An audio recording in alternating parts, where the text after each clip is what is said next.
Jeremy has read several books dealing with sales and marketing. He's excited to share some of that knowledge with the articulators today as he gives his second speech entitled Success, Can Your Ideas Succeed?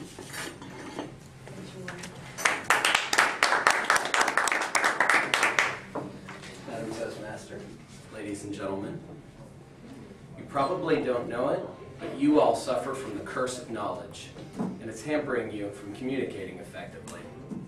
We know so much about what we're trying to communicate, it makes it hard for us to drill down and find the core message that people will need to understand what we're trying to communicate. It's not just a problem here at Articulators or professionally. Think about a parent trying to instill values in their children. They've got a lifetime of experience they're trying to pass on. How do you communicate that to a small child? I recommend you all read this book, Made to Stick. The authors, Chip and Dan Heath, did a lot of research, and what they found is that effective communication can be broken down into 6 attributes that effective communication has one or more of. Communications are simple, unexpected, concrete, credible, emotional, and contain stories. They broke it down into an acronym for us, SUCCESS, easy to remember. Let's look at each of these a little closer. Simple.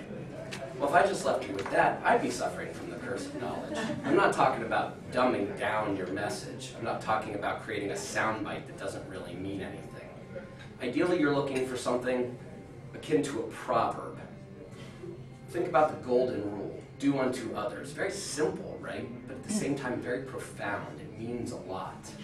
In a real-life example, let's talk about Herb Kelleher, the CEO of Southwest, who's told his company and the world they're going to be the low-fare airline. Not a low-fare airline, but the low-fare airline. Not a lot of panache there, but it gets the point across of what Southwest is. Now let's talk a little bit about unexpected.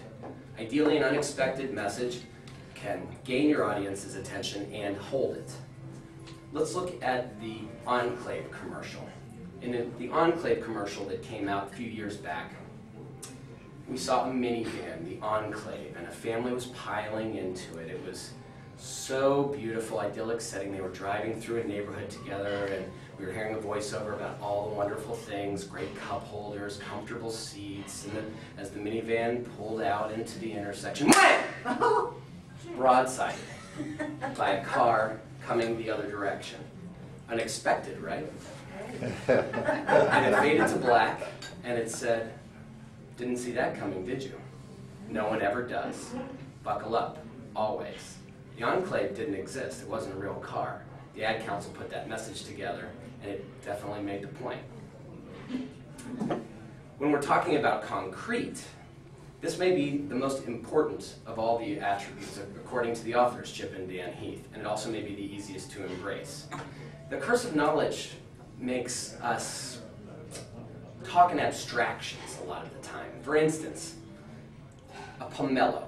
A pomelo is the largest of all citrus fruit. It has a thick rind that is easy to peel, and the fruit is generally yellow to pinkish in color. It can be spicy sweet to very tart. Well, you might remember some of that later. But what if I had just told you this? A pomelo is a supersized grapefruit. Well, now you'll probably remember it a lot better, right? Because I spoke about something concrete, something you already had some knowledge about, a grapefruit. Well, most of you have seen a grapefruit. So, speaking in concrete terms will really help people remember your message, and it may be the most important, so remember to keep your message concrete. Credible.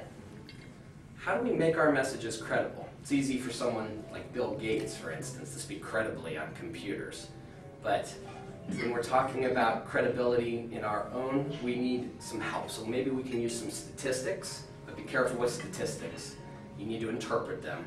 For instance, I could tell you, a bag of popcorn popped in coconut oil, it contains 37 grams of fat. Okay, well that's a lot, but what does that really mean?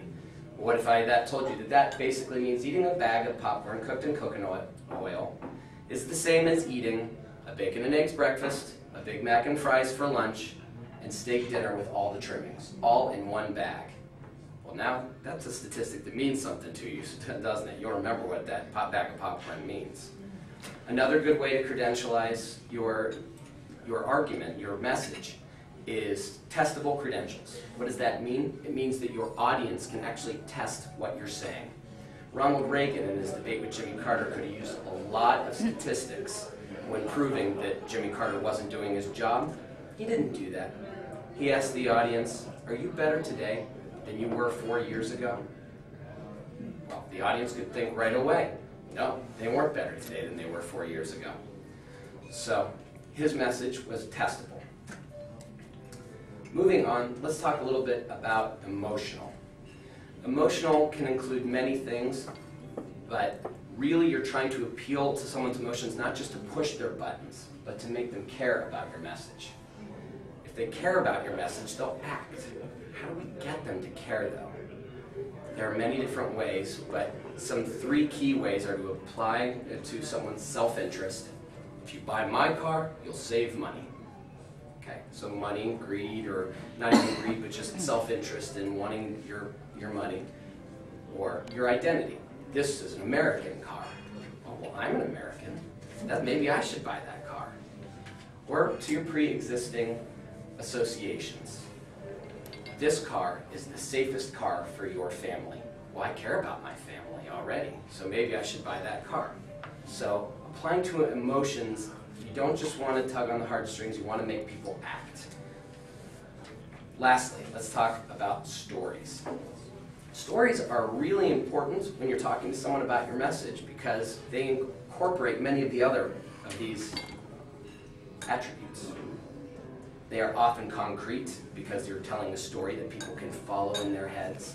They usually contain unexpected or emotional elements, but you have to be very careful with your stories that they stay fairly simple. It's very easy to tell a long, wandering story and the person gets lost in it and doesn't remember what you were trying to say.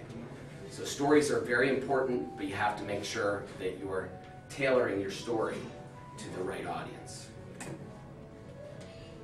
Obviously today, I've barely scratched the surface of Made to Stick.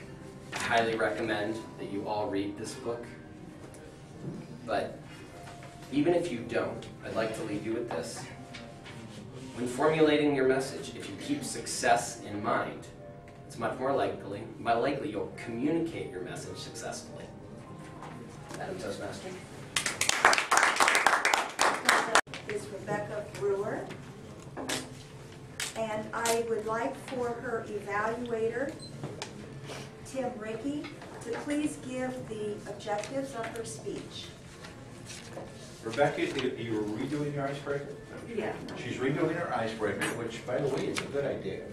I never see people redo their speeches. They're really good because their changes are vast. Her goals are to have an opening, body, and conclusion. This is also to get over her nervousness of speaking, which I don't really see you having nervousness as a speaker. To discover speaking skills you already have and skills that need some attention, and you've got 4 to 6 minutes. Thank you. Thank you, Tim.